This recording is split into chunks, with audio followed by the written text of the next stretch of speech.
Hey, I'm still in my pajamas because it's morning and I'm making breakfast. So let's get cooking.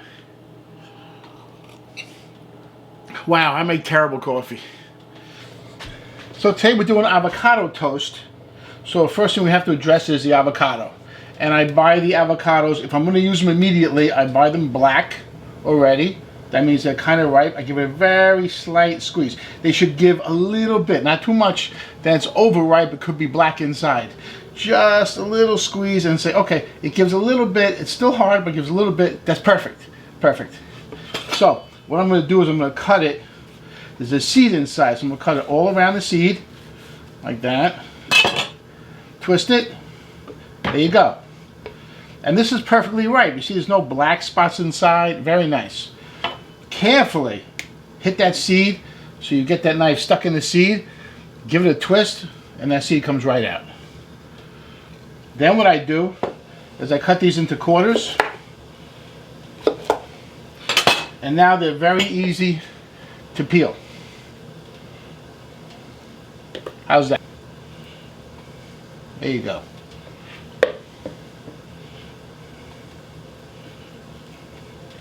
Very easy.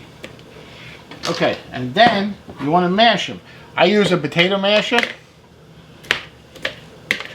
and mash them up because I want a little bit. I don't want it totally smooth. I want a little bit of lumps, but not too many.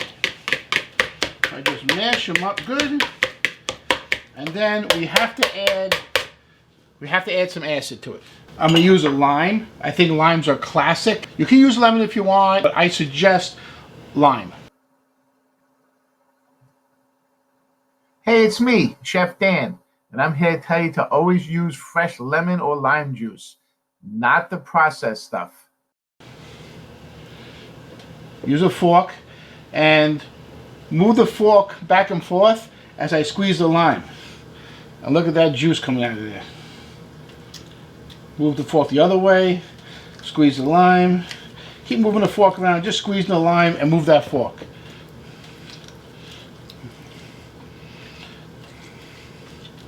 And then, look what you did.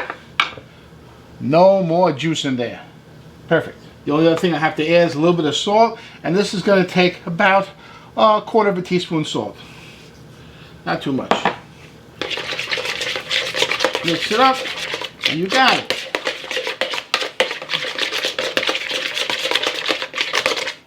There you go. Now, this is going to be an avocado toast, so we need some toast. So what I'm going to use is a nice slice of whole wheat bread. It's a hearty whole wheat bread. I wouldn't use like the generic kind of bread. It has to be a decent whole wheat bread to stand up to all the ingredients. I have my oven on broil. That's great because I only want to toast one side of the bread. You could also use a toaster set to bagel because that also toasts one side of the bread. I use my broiler. You can use a toaster. That's fine. But only one side of the bread because the other side I want to be soft. That's a textural thing. If you like to toast both sides of bread, be my guest. But I really like just one side of the bread toasted. Okay. The next thing we have to do is poach some eggs.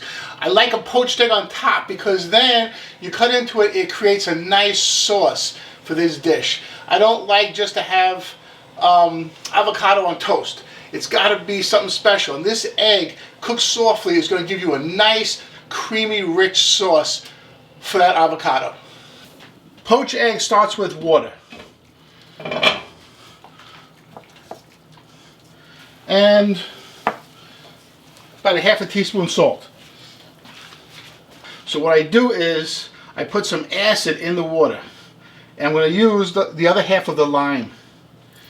This gives the water some good flavor and it keeps the egg kind of together. The water's hot. It's at a very light simmer. You can see the bubbles breaking the surface. It's not rolling boiling, but it's a nice light simmer. And I take my egg and break it into the water gently. Drop it in gently. There you go. I like to cover the pot I'm going to cook this egg for exactly 4 minutes. Meanwhile, you can see the toast is toasted on one side, but not on the other side. This is nice and soft. This has got a little bit of a firmness to it. So what I'm going to do is I'm going to take the avocado and spread it on the soft side.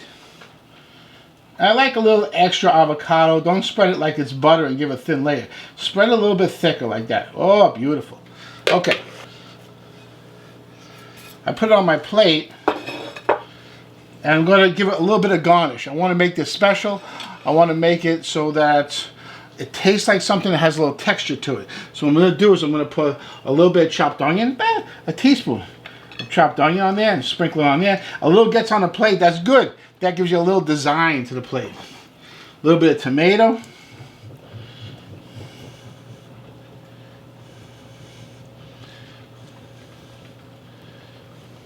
And a little bit of cilantro. If you haven't guessed by now, this is kind of like it's kind of like a guacamole, right? It's beautiful. You could just eat that alone. It's beautiful. Okay, but we're not going to. That egg has been in there for 4 minutes. Now what I'm going to do is I'm going to take it out. The yolk is still nice and loose. I'm going to put it on a paper towel. Why? Because there's a lot of moisture. There's a lot of moisture in that. It's been cooking in water, so there's a lot of moisture in that egg. And the paper towel, you can see the paper towel is getting wet already. Paper towel is going to absorb some of that moisture so that the moisture doesn't get on your toast and ruin the toast. Okay, I put that egg on top of the bread. Look at that. Whoa, hold on a second. It's not done yet. I gotta show this beautiful dish some love. And this is how I do it. A little bit of freshly cracked black pepper.